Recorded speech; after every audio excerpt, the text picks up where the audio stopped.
It's boat சினிமாவில் என்ன அப்படின்னு நினச்சி பார்க்க போகிற முடியும் பார்த்தீங்கன்னா, பிக் பாஸ் சீசன் 8 இப்போ லைவ் ஸ்ட்ரீமிங்கில் வந்து பார்த்திங்கன்னா, மஞ்சரிக்கும் தீபக்கும் நடுவில் வந்து ஒரு டிஸ்கஷன் வந்து போயிட்டு இருந்தது. ஸோ மஞ்சரி வந்து பார்த்திங்கன்னா கம்ப்ளீட்டாக வந்து அது என்னன்னு தெரியல, ரீசெண்ட் டேஸில் வந்து ஒரு பயங்கரமாக வந்து நிறைய விஷயங்கள் பின்னாடி பேசுகிறது வந்து அவங்க ஏன் இவங்க இப்படி பேசுகிறாங்க அப்படிங்கிற மாதிரியான ஒரு தாட்டை தான் நம்மளுக்கு வந்து வர வைக்குது.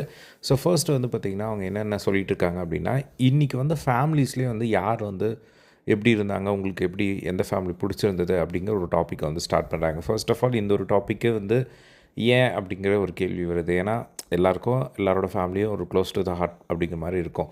இப்போது வந்து அதை பற்றி டிஸ்கஸ் பண்ணும்போது ஏன்னா அவங்களுக்கு ஒரு சில பாயிண்ட்ஸ் வந்து இருக்குது, அதை வைக்கணும் அப்படிங்கிறதுக்காக தான் அவங்க ஸ்டார்ட் பண்ணுறாங்களோ அப்படிங்கிற மாதிரி நம்மளுக்கு வந்து கன்வே ஆகுது. ஸோ இப்போ அவங்க பேசும்போது என்ன சொல்கிறாங்க அப்படின்னு பார்த்திங்கன்னா வந்து ஃபர்ஸ்ட்டு அவங்க ஃபேமிலி பற்றி சொல்கிறாங்கன்னா, எங்கள் ஃபேமிலிக்கிட்ட வந்து ஃபர்ஸ்ட்டே வந்து சொல்லிட்டேன், இந்த மாதிரி வெளியே நடக்கிற விஷயங்கள் வந்து நீங்கள் கவலைப்படாதீங்கன்னு சொல்லிவிட்டு, அதனால் எங்கள் ஃபேமிலியும் வந்து அதை வந்து கேட்டுக்கிட்டாங்க அப்படிங்கிற மாதிரி சொல்லிவிட்டு, அதுக்கப்புறம் அவங்க ஸ்டார்ட் பண்ணுறாங்க.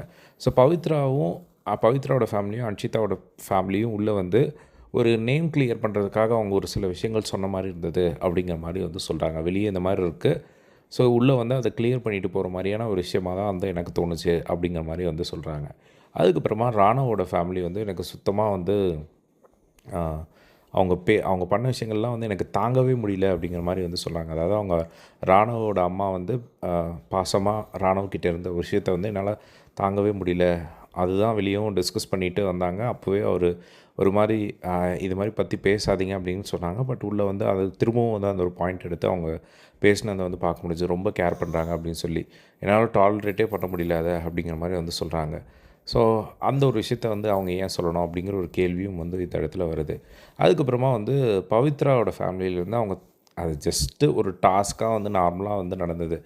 அங்கே அவங்க கேஷுவலாக உட்காந்து பேசிகிட்டு இருக்காங்க. அவங்க சித்தி, அவங்க தம்பி, பவித்ரா. அப்போ வந்து அவங்க மைக் சரியாக மாட்டாதனால பிக் பாஸ் வந்து மைக்கை சரியாக மாட்டுங்கன்னு சொல்கிறாங்க. அதுக்கப்புறம் அவங்க தம்பி கேஷுவலாக வந்து ஐயோ இதுக்கு இது டாஸ்க் இது பண்ண வச்சுருவாங்களா அப்படிங்கிற மாதிரி சொல்ல, பிக் பாஸ் வந்து அதை கேட்டுட்டு என்ன பவித்ரா அவங்க டாஸ்க் பண்ணலான்னு சொல்கிறாங்க, நீங்கள் அதை டாஸ்க்கை கொடுங்க அப்படிங்கிற மாதிரி வந்து சொல்ல, அதுக்கப்புறமா அதாவது டாஸ்க் பண்ணணும் இப்போது. ஏன்னா பவித்ரா தானே பக்கத்தில் உட்காந்துட்டு இருந்தாங்க. ஸோ அவங்க தம்பி கேஷுவலாக வந்து இந்த வீட்லேயே வந்து பாட்டம் 3 யார் இருக்கும் அப்படின்னு சொல்லி சும்மா எல்லாட்டையும் கேளு அப்படின்னு சொன்னோடனே அவர் ரொம்ப கேஷுவலாக கேட்க சொல்கிறாங்க. பவித்ராவும் அந்த எல்லாட்டையும் வந்து கேட்டுட்டு வராங்க.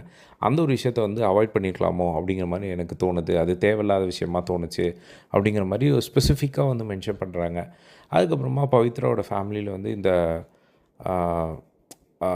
அவங்களுக்கு வந்து ஒரு கேள்வி வந்து கேட்கணுன்னு இருந்ததான். பவித்ராவோட ஃபேமிலிக்கிட்ட மஞ்சரி ஒரு கேள்வி கேட்கணுன்னு. என்ன கேள்வி அது அப்படின்னு பார்த்தீங்கன்னா, பவித்ரா இந்த ஷோவுக்காக என்ன பண்ணியிருக்காங்க, ஏதாவது பண்ணியிருக்கிற விஷயங்கள் உங்களுக்கு எது வந்து ரொம்ப பிடிச்சிருக்கு அப்படிங்கிறத வந்து எனக்கு அவங்கக்கிட்ட கேட்கணும் போல் இருந்தது அப்படிங்கிற மாதிரி வந்து அவங்க சொல்லிகிட்டு இருந்தாங்க.